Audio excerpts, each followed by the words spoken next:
still checking out Too Well for Fun after all these years?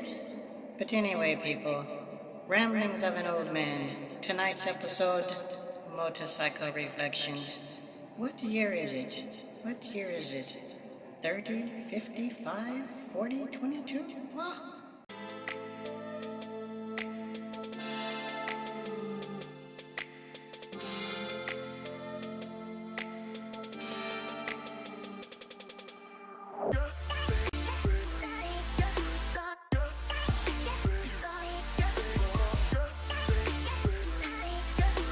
Good morning, YouTube. This is Tony Rey-no coming at you with another video. And as always, if you like what you see, please give me a thumbs up, subscribe, and hit that notification bell so you'll be informed when new material drops. Due to the COVID-19 lockdown, I can't ride out, but a ride to the store for food is necessary. So with that comes Ramblings from an Old Man. What's that? You don't want to give an old man the time of day? Sit your butt down and listen to what I have to say. Now, as I was saying, what was I saying? What day is it again? What was I going to talk about? Oh, yes, I remember. On today's episode, I'll be reflecting on my history with motorcycles, or better yet, the beginning. It was 1975, and California and cousins was all I knew, because in my little existence, that's all there was. Well, that and Happy Days with Arthur Fonzarelli, aka the Fonz. Hey. So when my cousin got a Honda Rebel 250, I had to ride and be the Fonz, right? So after the millionth time of me saying, "Come on, man, let me ride," to my amazement, he finally agreed. "Okay, Anthony, it's in gear. Don't touch anything, just let it coast.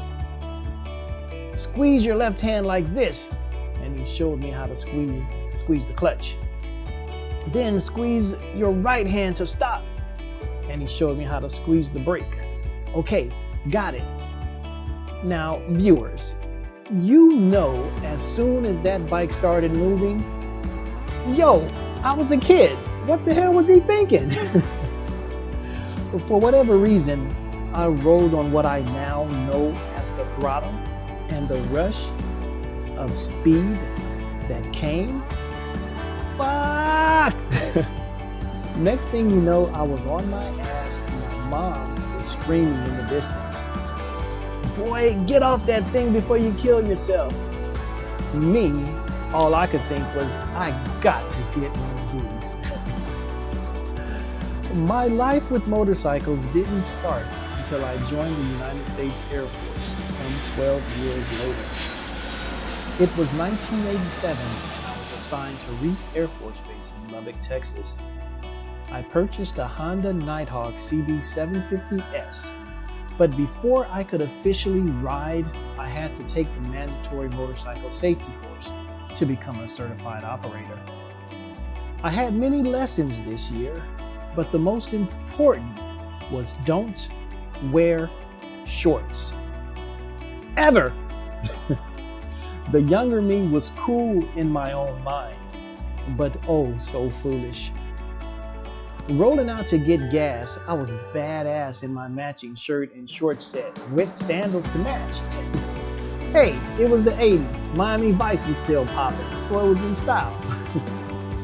But anyway, the way I parked at the pump, I had to reach over the bike to get the gas hose.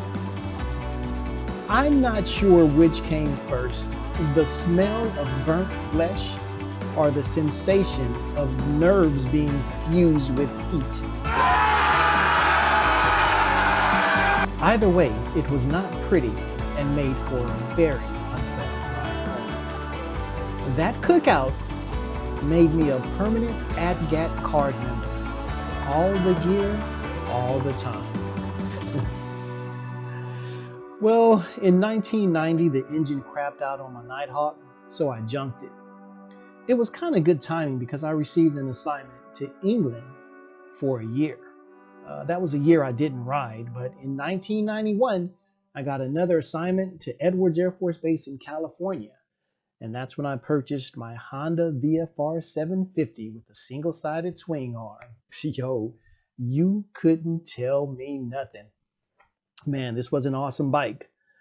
But again, I was young and still too cool for school. I was out rolling with some locals I had just met, and this was way before my ride your ride mindset. And I kind of got in over my head. To make a long story short, a broken arm and a totaled bike later, yeah, people, ride your ride. After this, I took time off. I figured motorcycling wasn't for me, and I didn't get another bike until probably about 6 years later, 1997, when I was stationed in Germany. Honestly, this is where my fun began. I was a little older and wiser, or so I thought. So I was like, yo, let's try this again. So I'm off to get a 1997 Kawasaki ZX7R. The skills come with the bike, right? Well, I learned nothing is farther from the truth. And I learned the hard way. Fortunately, it wasn't a crash or anything, but picture this. I'm going to lunch with some friends I had just met. Again, we're on motorcycles. And the ride from Ramstein to Vogaway is about 15 minutes. So we get on the Autobahn. Um, for you Americans, the Autobahn is the freeway with no speed limit in sections. So yeah, we're on it. Crank it up, baby. Sixth gear, lean in, and let's get it. But yo, where'd that turn come from? Needless to say, everyone made the exit except me. I couldn't navigate the turn at that speed because I didn't have the skills. So I kept straight. The bad part is the next exit was 20 minutes up the road. So by the time I circled back, lunch is over. All I could do was go back to work and meet up with my boys. And my first question to them was, yo, how did you guys make that turn so fast? And their reply was, what are you talking about? That's how we normally ride. Houston, we got a problem. So before I hurt myself or others, I distanced myself from them for a whole year. And I honestly put my head in Keith Code's Twist of the Wrist, part 1 and 2. And I practiced, and practiced. Even had a few track courses in there. So in short, basically, I really learned how to ride.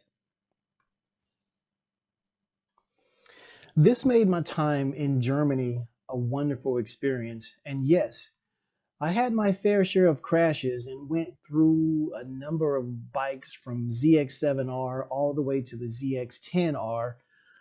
But it wasn't until 2006 that I felt I was growing as a biker, or should I say now, a motorcyclist.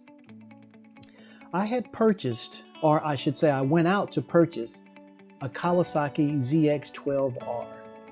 And for the first time in motorcycling, I felt one with the bike.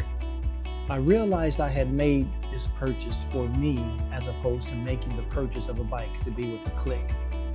I mean, because I had grown tired of leader bikes and I was looking for something more. Strangely enough, it was in Germany at 30 years of age that I made the most ignorant statement in reference to motorcycles. The dealer wanted to show me a 2005 yellow Honda Goldwing. And I said, no, I'm not looking for an old man bike. People, had I known. So instead, I purchased my ZX12R and started riding and touring the way I've always wanted. But again, had I known about that Goldwing, from the ZX12 I went from the ZX14 onto the Concords, and then finally back to a ZX14R, which I currently have, with a 2016 Honda Goldwing. And now that I have a Goldwing, as I have stated in many other videos, oh my God, what took me so long? Not that I'm taking anything away from any bike I've owned, because they all have been the best bike for me at that particular time in my life. But had I known that the Goldwing was this type of bike, or I can probably even add any touring bike, had I known any touring bike was this comfortable or this much of a do-all bike, I probably would have gotten a touring bike instead of a sport bike. Who knows? I don't know, people. All I gotta say about that is don't underestimate the Goldwing. If you are on the fence about getting a Goldwing, and I don't care if you are 20, 30, 40, try it out. Give it a test ride. Yeah, I mean, if you are in this for the joy of motorcycling, I'm telling you, the Honda Goldwing is a viable option. Well, let me guess. You're Tony Rey-no, over 50, still on to and loving it. And let me hear you talk about that poppycock when you're over 90 years old. Let's see how much you'll be loving it then. All of this snatch, pit-o-pat over 50. Hogwash!